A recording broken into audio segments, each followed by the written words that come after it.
छत्रपती शिवाजी महाराज की जय भवानी। भारतरत्न डॉक्टर बाबासाहेब आंबेडकरांचा, डॉक्टर बाबासाहेब आंबेडकरांचा।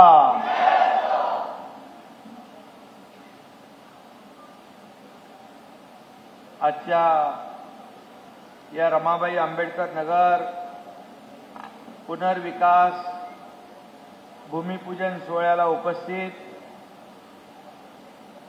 आपले मंत्री मंगलप्रभात लोढाजी, गृहनिर्माण मंत्री अतुल सावेजी, दीपक केसरकर आता तिथून दुसऱ्या कार्यक्रमाला गेलेत, आमदार पराग शहा, MMRDAचे आयुक्त संजय मुखर्जी, अतिरिक्त आयुक्त विक्रम कुमार, अश्विन मुदगल, राधा विनोद शर्मा, आपले SRAचे CO महेंद्र कल्याणकर, विभाग प्रमुख परमेश्वर कदम, त्यांचे सर्व सहकारी आणि रमाबाई नगरातील रमाबाई नगर आणि कामराज नगर या दोन्ही नगरातील सर्व उपस्थित बांधव भगिनी मातांनो आणि पत्रकार मित्रांनो, खरं म्हणजे छत्रपती शिवाजी महाराजांनी आपल्याला कल्याणकारी प्रशासनाचा आदर्श घालून दिला आणि भारतरत्न डॉक्टर बाबासाहेब आंबेडकरांनी संविधानातून लोकशाहीचा पाया रचला। या दोन्हीचा संगम आज या ठिकाणी पाहायला मिळतोय। विकासाच्या प्रक्रियेमध्ये सर्व घटकांचा समावेश झाला तरच खऱ्या अर्थाने प्रगती होते। त्यामुळे हा पुनर्विकास प्रकल्प मुंबईच्या विकासामध्ये ऐतिहासिक माइलस्टोन ठरणार आहे। खरं म्हणजे मुंबई ही देशाची आपल्या आर्थिक राजधानी आहे। मुंबई आंतरराष्ट्रीय शहर आहे। मुंबई स्वप्ननगरी आहे। जगभरातून लोक मुंबईत येतात, म्हणून मुंबई सारखी आपल्याला दिसली पाहिजे, तिचा विकास झाला पाहिजे। फक्त प्रकल्प, पायाभूत सुविधा, मेट्रो, खड्डेमुक्त मुंबई, उद्यानं, मुंबईचं सुशोभीकरण, आता रस्त्याला कधी लाइटिंग बघितली होती आपण, रोषणाई खांबा ना, ती दिसते सगळीकडे। आणि म्हणून मुंबई हे आंतरराष्ट्रीय दर्जाचं शहर, जगामध्ये मुंबई एक नंबरचं शहर झालं पाहिजे असं स्वप्न आपण पाहतोय आणि त्याची सुरुवात झाली। 2-2.25 वर्षापूर्वी आपलं सरकार आलं, म्हणजे आपलं म्हणजे तुमचं, आपलं सर्वसामान्यांचं। त्यानंतर या मुंबईला खऱ्या अर्थाने विकासाला गती देण्याचं काम आपण केलं। मला आठवतंय, मी आणि देवेंद्र फडणवीसजी आम्ही दोघांनी मिळून मुंबईचे आयुक्त चहल होते, त्यावेळी त्यांना बोलावलं। त्यांना म्हणालो, मुंबई एक खड्ड्यातून दर पावसाळ्यामध्ये आपण फक्त खड्डे मोजत का राहतो? का खड्ड्यातून प्रवास करतो? का लोकांचे अपघात होतात? का दररोज बातम्या टीव्हीमध्ये आणि प्रिंट मीडियामध्ये 5,000 खड्डे, 7,000 खड्डे अशा बातम्या येतात का? काय प्रॉब्लेम आहे तुम्हाला? पैसे नाहीत का? तर बोले नाही, पैसे आहेत। मग तुम्ही हे मुंबई मला खड्डेमुक्त करून पाहिजे। मग त्यांना मी विचारलं, जर कॉन्क्रीटचे रस्ते केले तर काय प्रॉब्लेम आहे?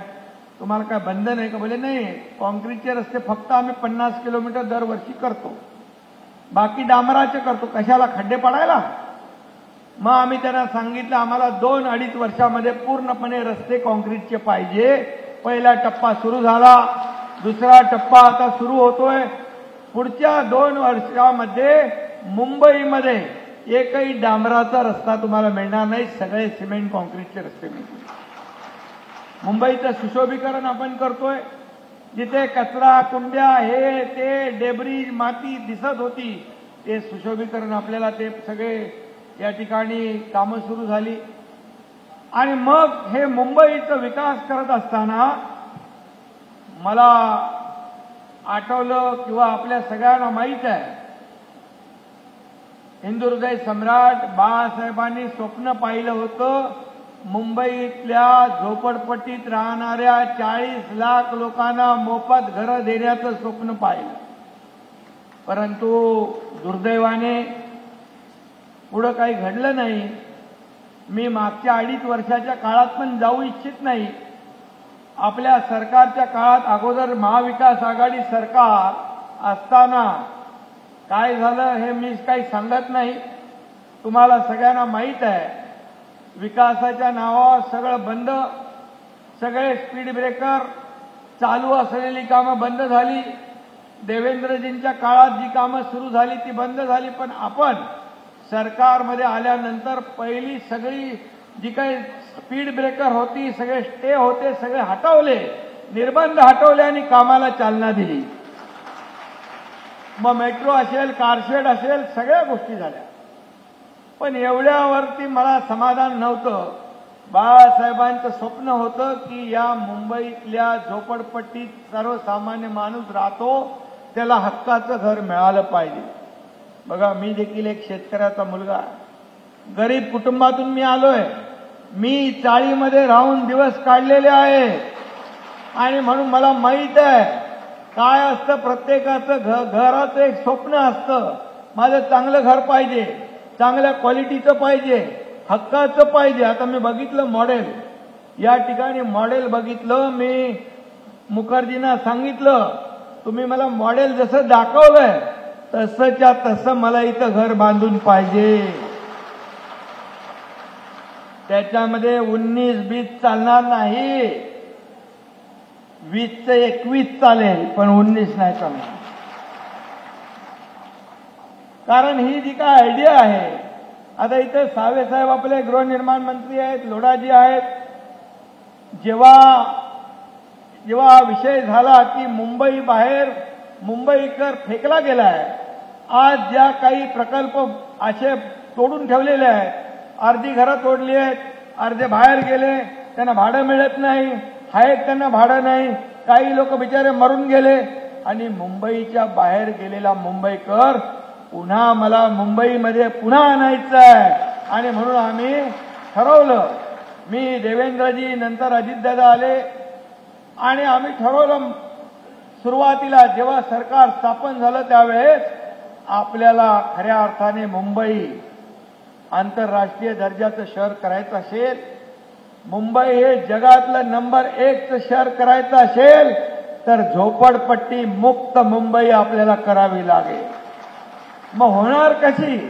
काही लोक डेव्हलपर विकासाच्या नावाखाली अग्रीमेंट करतात, दुसऱ्याला देतात, तिसऱ्याला देतात, ट्रेडिंग करतात. पण सर्वसामान्य माणूस बिचारा जागेवरच राहतो. आणि म्हणून आम्ही ठरवलं की पहिले तुम्हाला मी सांगतो, ठाण्यामध्ये आम्ही केलं. ठाण्यामध्ये क्लस्टर योजना चालू केली. ठाणे महापालिका आणि सिडको यांनी मिळून आता तिथं कितने बिल्डिंग चालू आहे भाई मुदगल?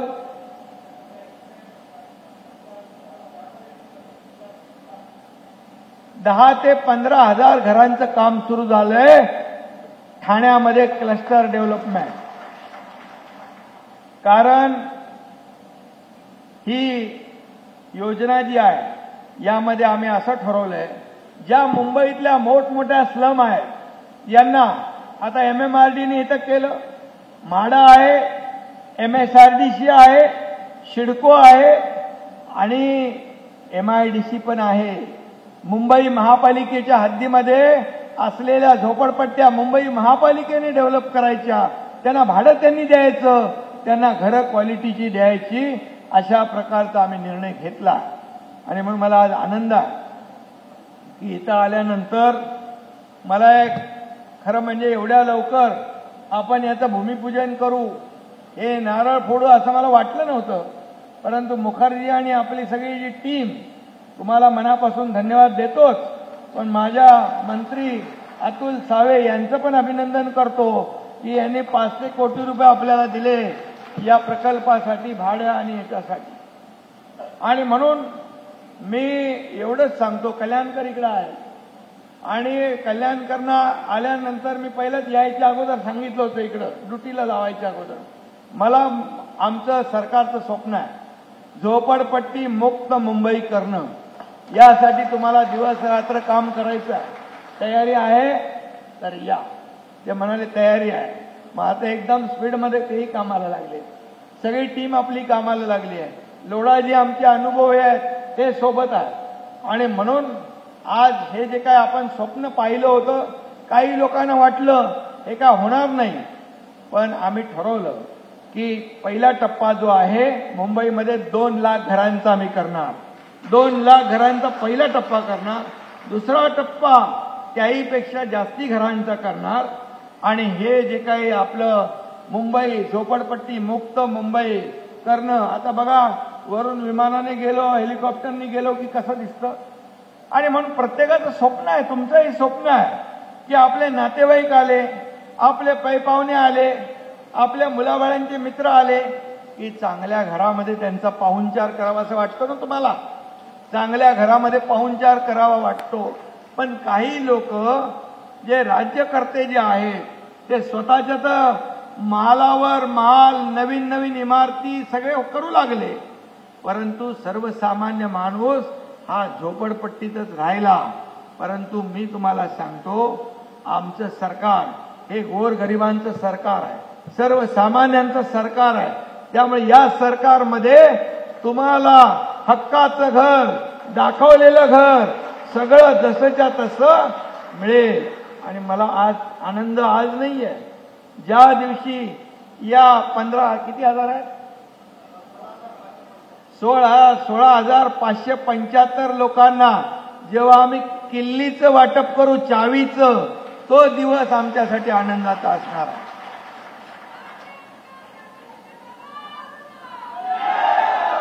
आज चेक वाटप झालेलं आहे.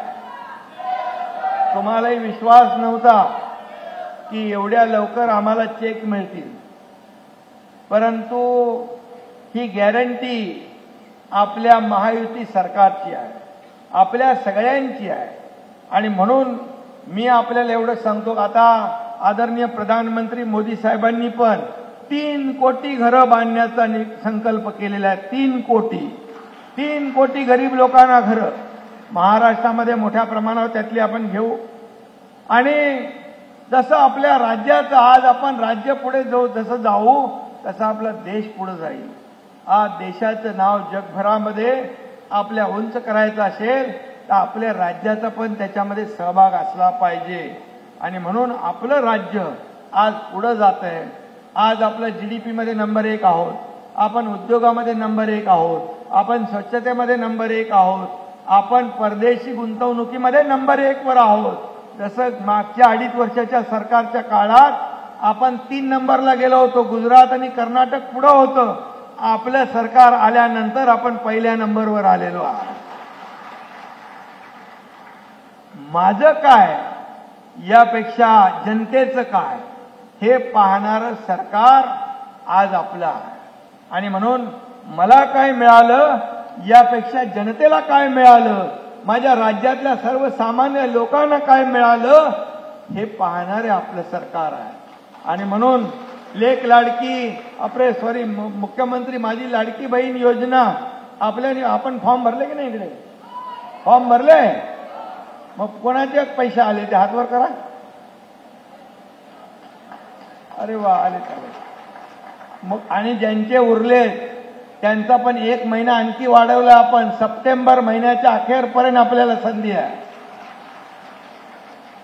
ते ही लाडकी बहीण मुख्यमंत्री माझी लाडकी बहीण योजना पण म्हणाले फसवी आहे, चुनावी जुमले आहेत, हे खोटं आश्वासन आहे, हे काय भरोसा ठेवू नका. पण माझ्या बहिणींनी महाराष्ट्रातल्या जवळपास 2 कोटी महिला माझ्या बहिणींनी फॉर्म भरले आणि 1.5 कोटी बहिणींना पैसे गेले खात्यात.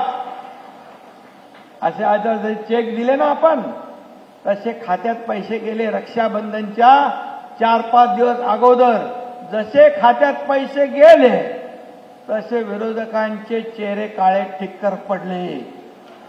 बुरी नजर वाले तेरा मुंह काला म्हणतो तसं झालं. मग म्हणाले पैसे आले लवकर काढून घ्या, लवकर काढून घ्या, नाही तर सरकार काढून घेईल. अरे हे सरकार देणार आहे, हे घेणार नाही. ही देना बँक आहे, लेना बँक नाही. आणि म्हणून हे सरकार देणार आहे. मी माझ्या बहिणींना सांगतो, तुम्ही सरकारची ताकद वाढवा. सरकारची जेवढी ताकद वाढवाल तुमचे 1,500चे 2,000 करणार. तुम्ही आणखी ताकद वाढवली 2,000 चे 2,500 करणार. तुम्ही आणखी बळ दिलं 2,500 करणार. आणखी ताकद वाढवली 3,000 रुपये करणार. हे तुमचेच पैसे. आणि त्याहीपेक्षा जास्त देण्यासाठी सरकार कधी हात आकडता घेणार नाही. कारण माझ्या बहिणीने एकदा ठरवलं की मग ठरवलं, मग ते इकडं तिकडं काही बघत नाहीत. हा मला विश्वास आहे. आणि म्हणून आता काही लोक कोर्टात गेले ही योजना बंद पाडा म्हणून. कोर्टाने पण त्यांना थोबाडी दिली चपराक लावून. आता मुंबई कोर्टाने फेटाळलं. आता नागपूर कोर्टात गेले. नागपूर कोर्टामध्ये गेले. तो कुणाचा माणूस आहे लोढ़ाजी, आपको मालूम है ना? नाही, ते महाविकास आघाडीचं गेलाय. आणि म्हणाले आता नागपूर न्यायालय पण त्यांना शेवटी माझ्या बहिणींना न्याय देईल. त्यामुळे हे करत असताना विरोधी पक्ष म्हणाले लाडकी बहीण झाली, आता लाडक्या भावाचं काय भांडणं लावत होते. आम्ही लाडका भाऊ पण आणला. आणि मुख्यमंत्री युवा प्रशिक्षण योजना याच्यामध्ये 1 लाख कितने भरे फॉर्म, 1 लाख युवा प्रशिक्षण योजनेमध्ये फॉर्म भरले आपल्या सुशिक्षित बेरोजगारांनी. तुमच्या इकडचे भरले की नाही? तुमच्या इकडचे कोण असतील त्यांचे भरा. आपण 10 लाखाचं टार्गेट ठेवलेलं आहे. त्याच्यात 6,000, 8,000 आणि 10,000 महिन्याला मिळणार. प्रशिक्षण भत्ता देणारं हे देशातलं पहिलं राज्य महाराष्ट्र. मुलींचं उच्च शिक्षण आपण मोफत केलंय. गोरगरिबांच्या मुलींनी शिकू नये, मुलांनी शिकू नये का डॉक्टर, इंजिनियर, वकील होऊ नये. त्यांची मुलींची 100% फी आपण माफ केली. 100% उच्च शिक्षण घ्यायला मुलींना देखील आपण प्राधान्य दिले. हे सरकार आहे. एसटी मध्ये 50% सवलत आपण महिलांना दिली. तुम्ही एसटीने प्रवास करता की नाही इकडे गावाला जाताना वगैरे? एसटी मधून 50% सवलत देण्याचा आपला निर्णय घेतला. माझे ज्येष्ठ लोक पण इकडे आहेत. या ज्येष्ठांना पण वयोश्री योजना आपण सुरू केली. आता 3,000 रुपये त्यांच्या डीबीटीने त्यांच्या खात्यात जातील. त्यांना छोटं मोठं काय घ्यायचं असेल तर त्यांना इकडे तिकडे हात पसरण्याची गरज नाही.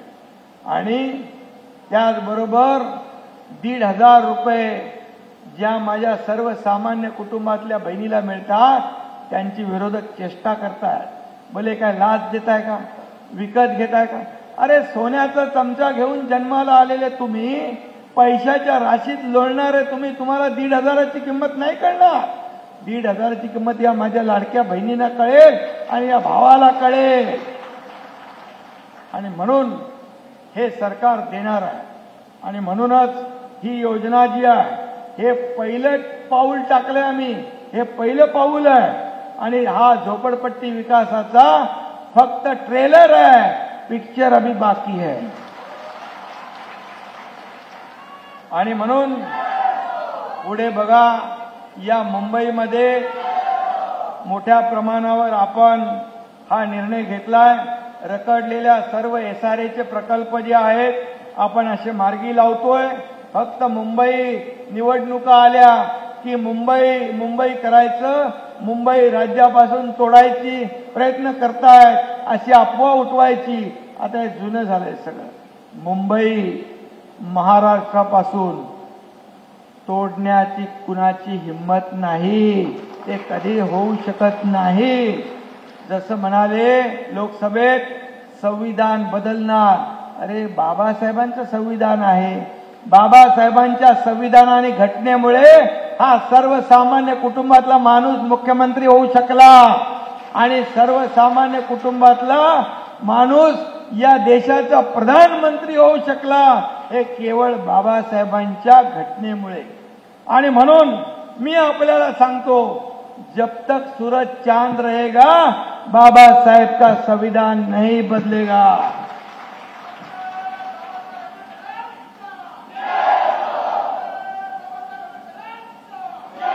खरं म्हणजे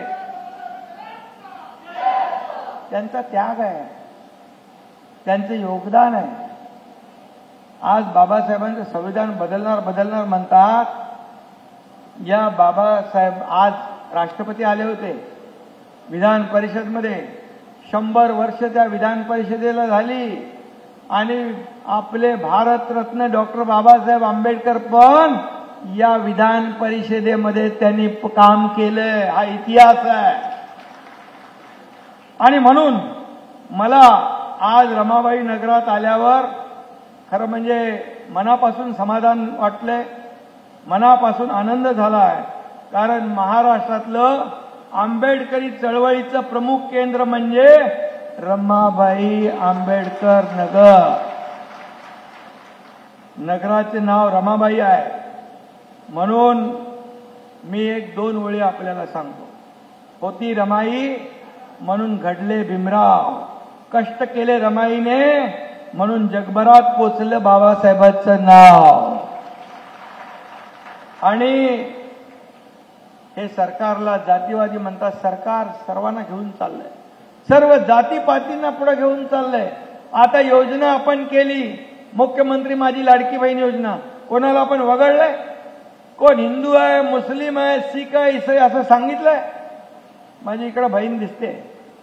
कभी हम लोग भेदभाव नहीं करते हैं, बिल्कुल कोई योजना, सगळ्या योजना सगळ्यांना लागू आहे। हे फक्त आपसामध्ये आपल्याला संघर्ष कसा होईल, मतभेद कसे होतील हा प्रयत्न करताय। यांच्यापासून आपल्याला सावध राहायचं आहे। आपल्याला मुंबईचा विकास करायचा आहे ना, मुंबई झोपडपट्टी मुक्त करायची आहे ना, लाडक्या बहिणीची योजना चालू ठेवायची आहे ना, लाडक्या भावाची योजना चालू ठेवायची आहे ना, वयोश्री योजना पण चालू ठेवायची आहे ना।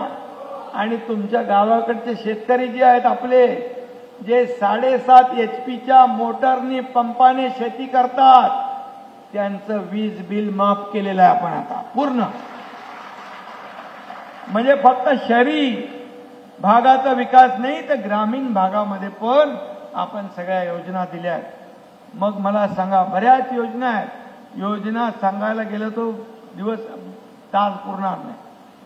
आणि म्हणून हे सरकार सर्वसामान्यांचं आहे। आणि म्हणूनच तुम्हाला मी एवढंच सांगतो, संविधानाचा सन्मान आणि मान वाढवणारं हे सरकार आहे। आणि म्हणूनच मी आपल्याला एवढंच सांगतो, हे आपल्या स्वप्नातलं हक्काचं घर आहे। कारण या ठिकाणी सर्वसामान्य माणसाचं स्वप्न आहे चांगलं घर मिळावं, मगाशी मी म्हणालो। आणि म्हणून मी आपल्याला एवढंच सांगतो, सरकार येतात जातात, सत्ता येते जाते, परंतु नाव एकदा गेलं की परत येत नाही। नाव एकदा खराब झालं की परत येत नाही। आणि म्हणून आम्ही हे सरकार सर्वसामान्यांना न्याय देणारं सरकार आहे। आणि म्हणून फक्त वोट बँक पुरतं वापर करायचा आणि निवडणुका संपल्या की वाऱ्यावर सोडायचं, यूज अँड थ्रो आम्ही कधी केलं नाही, करणार नाही। आणि आपल्याला मी सांगतो, दिलेला शब्द पाळणार हे सरकार आहे। आणि म्हणून आपल्याला माहित आहे, मी धाडसाने निर्णय घेतो।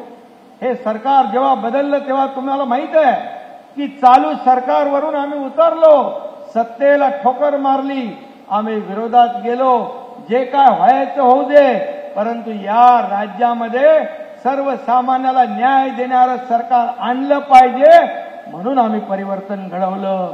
आणि म्हणून एवढे 40-50 आमदार सोबत येणं सोपी गोष्ट नाही, तुम्हाला सगळं माहित आहे, तुम्ही तेव्हा पाहत होते। आणि म्हणून दिलेला शब्द पाळणारा हा तुमचा मुख्यमंत्री आहे। हा एकनाथ शिंदे सर्वसामान्यांचा, सर्व तुम्ही आता माझं कुटुंब म्हणजे छोटं कुटुंब नाहीये, माझं कुटुंब माझी जबाबदारी एवढ्यापुरतं नाही, तुम्ही सगळं माझं कुटुंब आहात। हा महाराष्ट्र हक्क माझं कुटुंब आहे आणि त्यामुळे मी आपल्याला खूप खूप शुभेच्छा देतो आणि सगळ्या अधिकाऱ्यांना सांगतो की या ठिकाणी आपण जेवढ्या लवकर तेज गतीने हा प्रकल्प कसा उभा राहील आणि जसं आम्हाला घर तुम्ही दाखवलंय त्यापेक्षा चांगलं घर कसं मिळेल यासाठी आपण सगळ्यांनी प्रयत्न करा आणि ज्या दिवशी यांना आपण घर देऊ मी मगाशी म्हटल्याप्रमाणे तो दिवस आमच्यासाठी आनंदाचा राहील त्या दिवशी दिवाळी आपण साजरी करू एवढंच मी सांगतो पुन्हा एकदा मनापासून आपल्याला धन्यवाद मनापासून आपल्याला शुभेच्छा तुम्हाला एवढंच सांगतो